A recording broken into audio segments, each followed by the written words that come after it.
आज ही Doubtnut app download करें। Doubtnut पर होगा अब आपके सभी मैथ्स, केमिस्ट्री, फिजिक्स और बायोलॉजी डाउट्स का सफाया। बस अपने क्वेश्चन की फोटो खींचो, उसे क्रॉप करो और तुरंत वीडियो सोल्यूशन पाओ। Download now.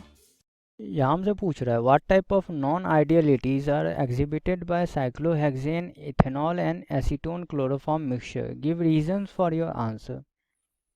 मतलब क्या बोल रहा है कि नॉर्मली हम लोगों ने जब रॉल्स लॉ पढ़ा था तो उसमें पहला अजम्पशन यही था कि हम लोग उसी चीज़ के लिए रॉल्स लॉ का यूज़ करेंगे, या फिर रॉल्स लॉ का जिस चीज़ के लिए यूज़ करेंगे वो चीज़ उसको हम लोग कहेंगे आइडियल सॉल्यूशन है।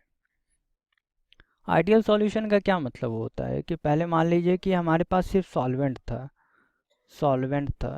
तो सॉल्वेंट ए था, तो ए था, ए का एक मॉलिक्यूल होगा, ए का दूसरा मॉलिक्यूल होगा, ए का तीसरा मॉलिक्यूल होगा, सबके बीच में कुछ इंटरेक्शंस होंगे, कुछ वीक फोर्सेस होंगे। और वहीं अगर हमारा सॉल्यूट है या फिर कोई लिक्विड बी है, लिक्विड बी, तो बी का भी सेम होगा, बी का आपस में कुछ इंटरेक्शन होगा। अब जब आइडियल सॉल्यूशन की बात करते हैं तो हम लोग क्या मानते हैं कि ए का बी के साथ जो इंटरेक्शन होगा वो इक्वल होगा ए का ए के साथ जो इंटरेक्शन होगा उसके, और बी का बी के साथ जो इंटरेक्शन होगा उसके। लेकिन ऐसा हर समय पॉसिबल नहीं होता। तो राउस लॉ का जो नॉर्मल हमारा ट्रेंड चलता है उससे कुछ डेविएशंस हो सकते हैं, या तो पॉजिटिव डेविएशंस हो सकते हैं या नेगेटिव डेविएशंस हो सकते हैं, पॉजिटिव या फिर नेगेटिव। तो पॉजिटिव डेविएशन के केस में क्या होता है कि पॉजिटिव डेविएशन में होता है जो हमारा ए का बी के साथ जो इंटरेक्शन है वो हमारा कम रहता है, ए का ए के साथ जो इंटरेक्शन रहता है और बी का बी के साथ जो इंटरेक्शन रहता है उससे।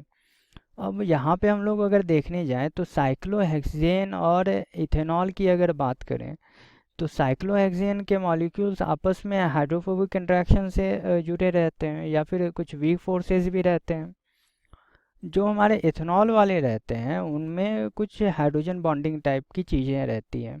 अब जैसे ही हम लोग साइक्लोहेक्सेन को इथेनॉल में डाल देंगे तो इथेनॉल के मॉलिक्यूल्स के बीच में साइक्लोहेक्सेन के मॉलिक्यूल्स आ जाएंगे, और इथेनॉल के मॉलिक्यूल जो पहले आपस में काफ़ी अच्छे से जुड़े हुए थे हाइड्रोजन बॉन्डिंग से, अब उनके में क्या होगी, हिंड्रेंस पैदा होगी, और साइक्लोहेक्सेन के साथ ये हाइड्रोजन बॉन्ड नहीं बना सकते, ये भी बात होगी।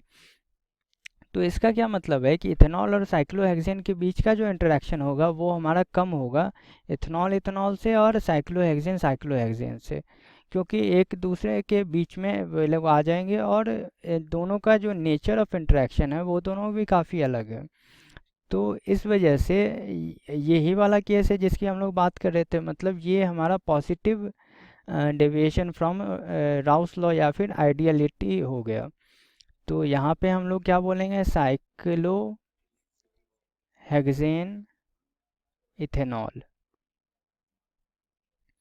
दूसरा केस क्या है, एसीटोन और क्लोरोफॉर्म का। तो एसीटोन और क्लोरोफॉर्म वाले केस में क्या है कि इसमें नेगेटिव डेविएशन देखा जाता है, मतलब एसीटोन आपस में जितने हद तक जुड़े हुए रहते हैं, आपस में जिस तरह का इनका इंटरेक्शन रहता है उससे ज़्यादा ये क्लोरोफॉर्म के साथ करते हैं, क्योंकि एसीटोन क्या है, कीटोन है।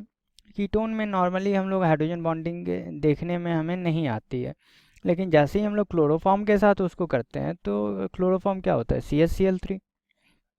क्लोरोफॉर्म के पास एक ऐसा पोलराइज्ड हाइड्रोजन है जो हमारा यहाँ पे हाइड्रोजन बॉन्डिंग बना सकता है एसीटोन के ऑक्सीजन के साथ, और इसलिए इन दोनों का इंटरमॉलिक्यूलर जो अट्रैक्शन होता है, जो इंटरेक्शन होता है वो काफ़ी स्ट्रांग होता है, जो इनका इंडिविजुअल इंटरेक्शंस थे। इस वजह से ये दोनों क्या शो करते हैं, एसीटोन और क्लोरोफॉर्म शो करते हैं negative deviation from Rouse law. तो यही दोनों हमारा आंसर होगा। क्लास 6 से 12 से लेके नीट, IIT, जेई मेंस और एडवांस के लेवल तक 10 मिलियन से ज्यादा स्टूडेंट्स का भरोसा। आज ही डाउनलोड करें डाउटनेट ऐप या व्हाट्सएप कीजिए अपने डाउट्स 8400 400 400 पर।